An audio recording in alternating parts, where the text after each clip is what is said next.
শহরের একেবারে প্রান্তে ছিল একটি পুরনো সরকারি লাইব্রেরি।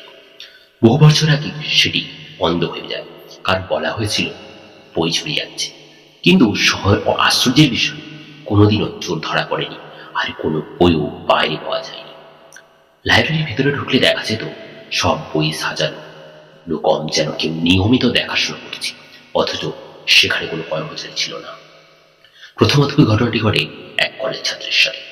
সে পরীক্ষার আগে পড়ার জন্য শান্ত জায়গা খুঁজছিল।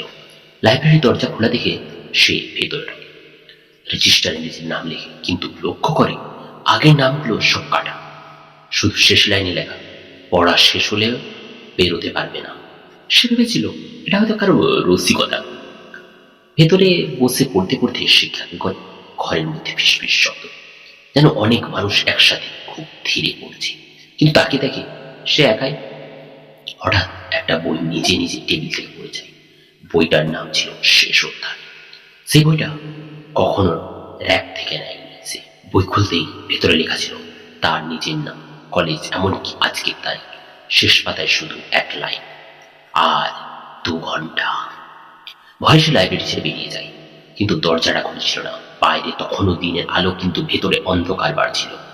এরপর থেকে একের পর এক ঘটনায় ঘটতে শুরু করে। ভেতরে থাকা ঘড়িগুলো উল্টো দিকে জ্বলতে শুরু করে, বইয়ের পাতা নিজে নিজে উল্টে যায়, ফিসফিস শব্দ এখন স্পষ্ট হয়ে ওঠে, পড়ো, শেষ না হওয়া পর্যন্ত পড়ো। পরদিন সকালে লাইব্রেরির সামনে ওই ছাত্রীকে অচেতন অবস্থায় পড়ে থাকতে দেখা যায়। সে বেঁচে ছিল, কিন্তু কথা বলতো না, শুধু মাঝে মাঝে বলতো, আমি মাঝখানে আটকে গেছি। এই ঘটনার পর আরো 3 জন নিখোঁজ হয়। সবাই শেষবারই ওই লাইব্রেরিতেই ঢুকেছিল। পুলিশ তদন্ত করে দেখে লাইব্রেরির রেজিস্টারে এখনো 4টে নতুন নাম লেখা আছে, কালি একেবারে, কিন্তু তারিখগুলো ছিল ভবিষ্যতে। সবচেয়ে ভয়ঙ্কর তথ্যটা পরে বেরিয়ে আসে। বহু বছর আগে ওই লাইব্রেরিতে অগ্নিকাণ্ড হয়েছিল। কয়েকজন ছাত্র ভেতরে আটকা পড়ে মারা যায়। তারা পরীক্ষার জন্য পড়ছিল, তারা সেই লাইব্রেরি থেকে বেরিয়ে আসতে পারেনি। লোকাল আর্কাইভে পাওয়া যায় সেই ছাত্রদের শেষ নোট, আর একটু পড়লেই শেষ। আজও লাইব্রেরিটা বন্ধ, কিন্তু মাঝে মধ্যেই রাত্রে আলো জ্বলে ওঠে। আলো দিয়ে জানালা দিয়ে দেখা যায় টেবিলে বসে মানুষ পড়ছে, কেউ মাথা তোলে না। আর যারা ওই রাস্তা দিয়ে যায় তারা বলে, ভেতর থেকে একটা কণ্ঠ এসে আসে, তোমার অধ্যায় ঘন বাকি।